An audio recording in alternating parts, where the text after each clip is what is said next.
નમસ્કાર, આપ જોઈ રહ્યા છો નિર્ભય ન્યૂઝ અને હું છું આપની સાથે રિધિ। વેધર અપડેટમાં અત્યારે વાત કરીએ કે આજે અને અત્યારે કયા જિલ્લામાં વરસાદ પડી રહ્યો છે, કારણ કે ગુજરાતની અંદર આપણે જોઈ રહ્યા છીએ કે સતત 2 દિવસથી ગાજવીજ સાથે વરસાદ પડી રહ્યો છે। ગુજરાતના અનેક એવા જિલ્લા છે કે જ્યાં અત્યારે વરસાદની એવી સિસ્ટમ જામી છે કે ત્યાં એકદમ વધારે જે વરસાદ છે તે ધડબડાટી બોલાવી રહ્યો છે અને જે વરસાદની બેટિંગ છે તે પણ શરૂ થઈ ગઈ છે, કારણ કે ચોમાસું હજુ સત્તાવાર રીતે ગુજરાતમાં નથી બેઠું, પરંતુ પ્રી મોન્સૂન એક્ટિવિટીને કારણે અત્યારે ગુજરાતમાં જબરદસ્ત વરસાદ પડી રહ્યો છે। લગભગ કચ્છનો એક એવો વિસ્તાર છે કે જ્યાં સાવ હળવોથી મધ્યમ વરસાદ કહી શકાય અને ઘણા બધા જિલ્લામાં જે તાલુકો છે,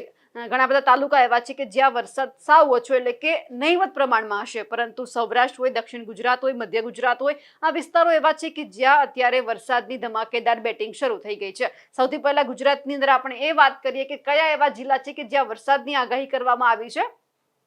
ગુજરાતની અંદર જે સૌરાષ્ટ્ર આખો પંથક છે ત્યાં આપણને અત્યારે ભારે વરસાદ દેખાઈ રહ્યો છે। આ પરિસ્થિતિનું એ સૂચન છે કે જામનગર, જુનાગઢ, ગીર સોમનાથ, ભાવનગર, રાજકોટ અને જે જુનાગઢ, સુરેન્દ્રનગરના જેટલા પણ વિસ્તારો છે ત્યાં આપણને વરસાદ દેખાઈ રહ્યો છે। ખાસ કરીને જે અતિ ભારે વરસાદની આગાહી કરવામાં આવી છે એમાં આપણને મધ્ય ગુજરાતના વડોદરા, દાહોદ, છોટાઉદેપુરના વિસ્તારો દેખાઈ રહ્યા છે અને ખાસ જે દક્ષિણ ઝોન છે એમાં સુરત છે, વલસાડ છે, નવસારી છે, ભરૂચ છે, આ બધા જ વિસ્તારોમાં અત્યારે અતિ ભારે વરસાદની આગાહી કરવામાં આવી છે। કારણ કે એ પરિસ્થિતિ એટલા માટે છે કારણ કે જે મહારાષ્ટ્રના જેટલા પણ વિસ્તારો છે ત્યાં આપણને અતિ ભારે વરસાદ દેખાઈ રહ્યો છે, એટલા માટે ગુજરાતના જે દક્ષિણ ભાગ છે ત્યાં આપણને વરસાદ સૌથી વધારે દેખાય છે અને ખાસ કરીને જે અરબ સાગરની અંદર પણ જે સિસ્ટમ સક્રિય ધીમે ધીમે થઈ રહી છે, ભલે હજુ સુધી ગુજરાત આવતા એમને વાર લાગવાની છે, પરંતુ ક્યાંક ને ક્યાંક હવામાન નિષ્ણાંતો છે તે એવું કહી રહ્યા છે કે આ સિસ્ટમ ક્યાંક અસર નથી કરવાની, પરંતુ જે અત્યારે સિસ્ટમ બની રહી છે એમાં જે પવનો ભેગા થઈ રહ્યા છે એ પવન છે અલગ અલગ દિશામાં ફંટાઈ રહ્યા છે, એટલા માટે એ વધારે પવન ફૂંકાઈ રહ્યા છે। એમના થકી ગુજરાતના દક્ષિણ ભાગ હોય, સૌરાષ્ટ્રના જે વિસ્તારો છે ત્યાં વરસાદ આવવાનો છે। વાવાઝોડાની અસરને કારણે આ વરસાદ નથી, પરંતુ એમાં જે પવનો ભેગા થઈ રહ્યા છે અને એ જ પવનો છે તે ગુજરાતની અંદર અસર કરી રહ્યા છે, એટલા માટે ત્યાં વરસાદ છે। કારણ કે અરબી સમુદ્રની અંદર પણ આપણે જોઈ રહ્યા છીએ ત્યાં પણ વરસાદ છે, એટલે ખાસ કરીને જે વિસ્તાર લાગુ પડે છે મહારાષ્ટ્રનો, એમના કારણે દક્ષિણ ગુજરાતની અંદર વધારે વરસાદ દેખાઈ રહ્યો છે। હવે આ પરિસ્થિતિ જોઈએ તો આપણને અતિ ભારે વરસાદ ક્યાં છે તે પણ સૌથી પહેલા જોઈ લઈએ। સાંજ પડતા પડતા થોડો એવો વરસાદ છે તે ઓછો થવાનો આપણને દેખાઈ રહ્યો છે, પરંતુ જે ગીર સોમનાથના ઉના છે, જે ધારી તાલુકાના વિસ્તારો છે, એ બધા જ આપણે જોઈએ તો અહીંયા આપણને વરસાદ દેખાય છે। જુનાગઢમાં પણ ભારે વરસાદ છે। ખાસ કરીને ઉત્તર ગુજરાતની અંદર મહેસાણાની આજુબાજુના વિસ્તારો છે ત્યાં જ વરસાદ છે, બાકી જે બનાસકાંઠાના વિસ્તારો છે ત્યાં આપણને એટલો વરસાદ નથી દેખાતો। પરંતુ ખાસ કરીને આજની આ પરિસ્થિતિ છે કે ગુજરાતમાં કચ્છ અને ઉત્તર ગુજરાત સિવાય આપણને વરસાદ દેખાઈ રહ્યો છે, પરંતુ જે રીતે આ સિસ્ટમ ધીમે ધીમે ઉપર આવી રહી છે એટલે આપણને આ જે એકદમ વધારે વરસાદનો જે ફ્લો છે તે આપણને અહીંયા ગીર સોમનાથના વિસ્તારોમાં અત્યારે આપણને દેખાઈ રહ્યો છે અને અહીંયા જે સિસ્ટમ ગુજરાતથી થોડા જ અંતરથી દૂર છે તેમ છતાં જે અહીંયા જોઈ રહ્યા છો આ પવન બધા અહીંયા ભેગા થઈ રહ્યા છે। અમુક પવનનો ફ્લો છે સીધો જ ગુજરાત તરફ આપણને દેખાઈ રહ્યો છે, એટલા માટે કે અહીંયા આપણને વરસાદી માહોલ દેખાય છે, એટલે આજના દિવસ માટે પણ ગુજરાતની અંદર વરસાદી વાતાવરણ રહેવાનું છે। ખાસ કરીને વરસાદી માહોલ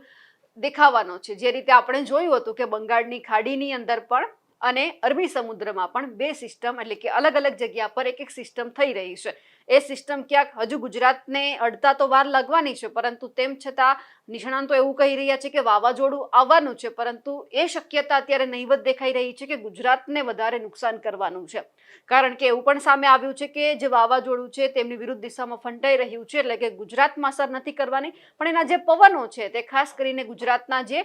તટીય વિસ્તાર છે, જેટલા પણ દરિયાના કિનારે જેટલા પણ વિસ્તારો આવેલા છે ત્યાં ચોક્કસ નુકસાન કરવાના છે। અને ખાસ કરીને એક વાત એ પણ છે કે અત્યારે જે ખેડૂતો છે મૂંઝવણમાં છે કે વરસાદ આવી રહ્યો છે, હજુ ઉનાળુ પાક અમારે ઊભો છે, તો એમને કઈ રીતે બચાવો, અને ખાસ કરીને જો પ્રી મોન્સૂનની એક્ટિવિટી શરૂ થઈ છે તો આ વરસાદની અંદર પણ જે ખેડૂતો પાસે જમીન ખાલી છે, લોકો વાવણી કરી શકે એમ છે, તો એ લોકોને એવું છે કે કરી દઈએ કે પછી જો વાવાઝોડું ઇનકેસ આવશે તો નુકસાન કરશે ખરા। એટલે અત્યારે ખેડૂતો છે તે બંને બાજુથી તકલીફમાં એ મુકાઈ રહ્યા છે કે ઘણાને ઉનાળુ પાક ઉભો છે, ઘણાને ચોમાસુ પાકની વાવણી કરવી છે, એટલે એ પણ વિચારે છે કે જો વાવાઝોડું આવશે તો જો નવો પાક વાવીશું અને નુકસાન થશે તો વધારે વરસાદ પડશે તો વધારે જમીનની અંદર પાણી જશે તો જે પાક વાવવામાં આવ્યો હશે, જે બીજ રોપવામાં આવ્યા હશે એ ક્યાંક નુકસાન ન જાય, એટલે એ પણ ચિંતામાં છે. અને બીજું એ કે જે આ વરસાદ છે તે બંધ થવાનું નામ નથી લેતો, ઉનાળુ પાક હજુ પણ જમીનમાં ઉભો છે, એમને લણવાનો સમય છે, તેમ છતાં કે તડકો નીકળતો નથી, તો પછી હવે કરવાનું શું? એટલે જે રીતે અત્યારે મૂંઝવણમાં ખેડૂતો મુકાયા છે અને હવે તેમના જ માટે એ જોવાનું છે કે આ વાવાઝોડાની જે અત્યારે અસર વર્તાઈ રહી છે એ વાવાઝોડું ગુજરાત તરફ આવવાનું છે કે નહીં, અને આ વખતે શું નામ આપવામાં આવ્યું છે તે બધું જ સાંભળીએ હવામાન નિષ્ણાંત પરેશ ગોસ્વામી પાસેથી.